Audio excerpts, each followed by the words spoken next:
My name is Dr. Siu. I go by Dr. Siu for my books. Many greetings and many good wishes your way from San Pedro Sula, Honduras.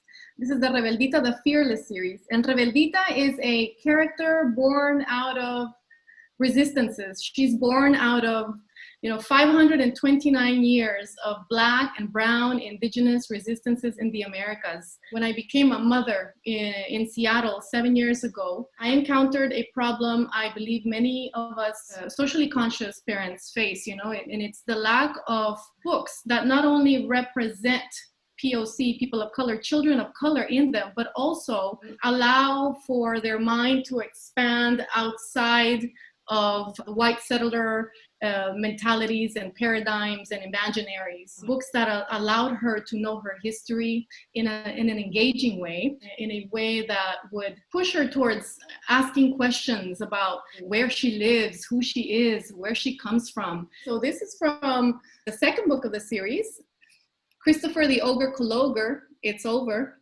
It's been beautifully translated by writer Matthew Byrne because I write in Spanish, and it has been majestically illustrated by Victor Zúñiga. Christopher the Ogre Kologer, It's Over. More than 500 years ago, across the wide ocean A, there lived a king and a queen, so greedy were they. Eurolandia is what their home was called, right by the sea. Oh, they hoarded everything there as far as the eye could see. Rivers and land and gold shore to shore, mountains and cows, yet they wanted much more.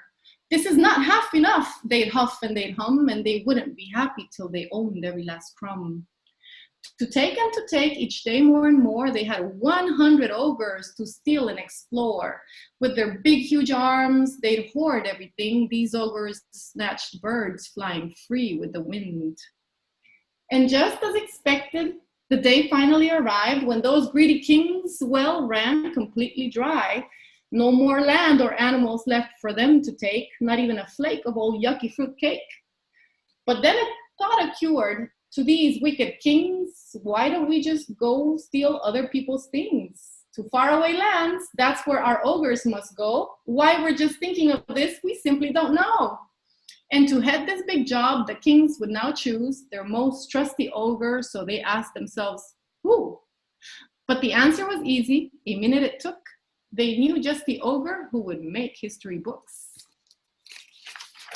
Dun, da, da, da.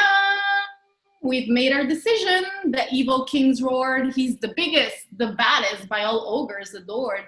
He's ambitious and malicious, just totally vicious, ruthless and heartless, and savagely capricious. Christopher Kologer, we kings do choose you. There just isn't an ogre that steals like you do. Go to faraway lands and bring us more gold. We want more of everything, land, clouds, birds, lots more. We know they've got loot and treasure galore, so in the name of our Lord, we choose you to explore. The ogre Kologer, in the blink of an eye, set sail for new land, didn't even ask why. He always craved stardom, and this was his chance. I'll be famous, he shrieked with a song and a dance. And with 100 ogres, Kologer sailed Ocean A. So much sea, 'twas so grueling that he barfed all the way. Until finally, one day in October, they could not believe their eyes. What a surprise it was. They had reached paradise. Beautiful clouds, mountains so grand, jewelry, gold, architecture well planned, majestic big jaguars and birds in the sky, full markets and rivers. What beauty, oh my! There, millions of children ran free like the breeze, playing so happy right next to the sea. Kologer blinked twice, his eyes opened wide. My eyes must be tricking me, they're going side to side. I just can't believe it, could this be all true? I'd rather not think it, I've got work to do.